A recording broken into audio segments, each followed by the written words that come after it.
जय गुरु जी, शुक्राना गुरु जी। तो आज संगत जी हम दिव्य आभा किताब का अध्याय 3 पढ़ेंगे। तो चलिए इसे पढ़ना शुरू करते हैं। जनसंपर्क अधिकारी को पुणे वाणी प्राप्ति। दिसंबर 1999 की शीत ऋतु मेरे लिए अति भयानक समाचार लेकर आई थी। धीरे धीरे मेरी आवाज़ कम होती जा रही थी और थोड़े से शब्दों के उच्चारण के लिए भी मुझे विशेष प्रयास करना पड़ रहा था। कर्ण, नासिका और कंठ विशेषज्ञ से मिलने के पश्चात यह लग रहा था कि दिल्ली की यह शीत ऋतु और धुंध निरानंद होते हुए भी प्रतिकूल होने वाली थी। विस्तृत जांच पड़ताल के पश्चात विशेषज्ञों ने शल्य क्रिया कराने का परामर्श दिया, जो सर गंगाराम चिकित्सालय में करी गई।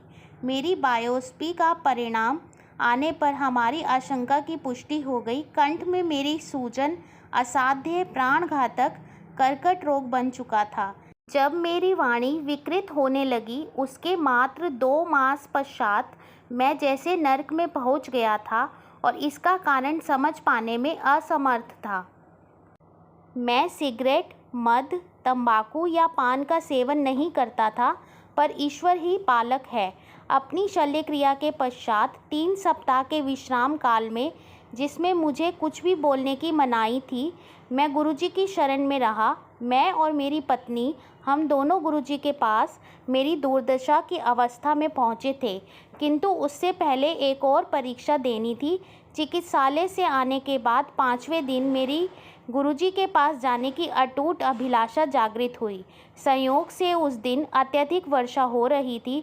मेरे परिवार के सदस्यों ने मुझे किसी और दिन जाने की सलाह दी, पर मैं नहीं माना। मेरा मन पक्का हो चुका था।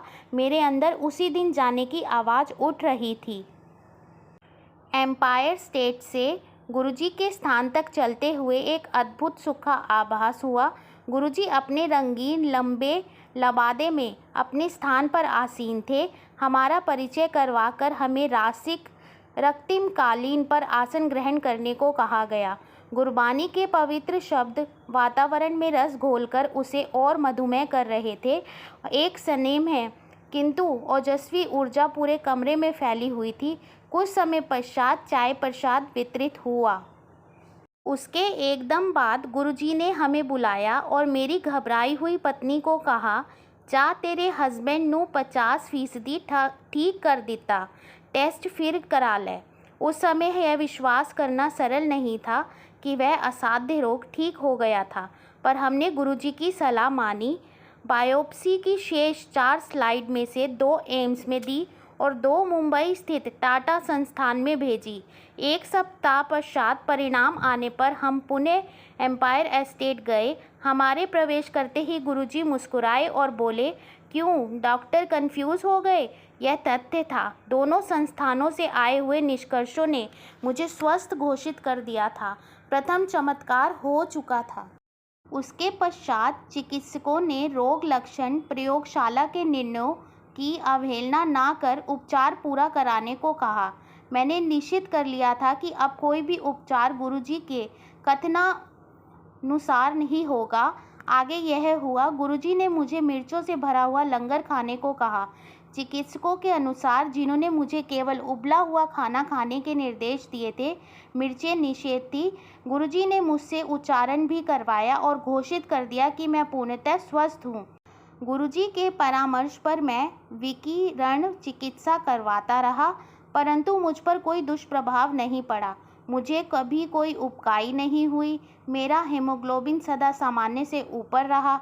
एकमात्र औषधि, यदि इसे ऐसा कह सके, तो गुरुजी द्वारा अभिमंत्रित ताम्र लोटे से जल भरकर पीने की रही।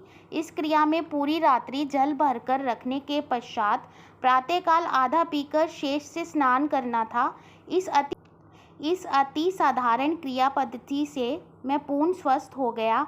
नव जीवन के लिए मेरा ऐसा चमत्कारिक परिवर्तन रहा है, यह सिद्ध करने के लिए मेरी 2 बेटियां और पत्नी हैं।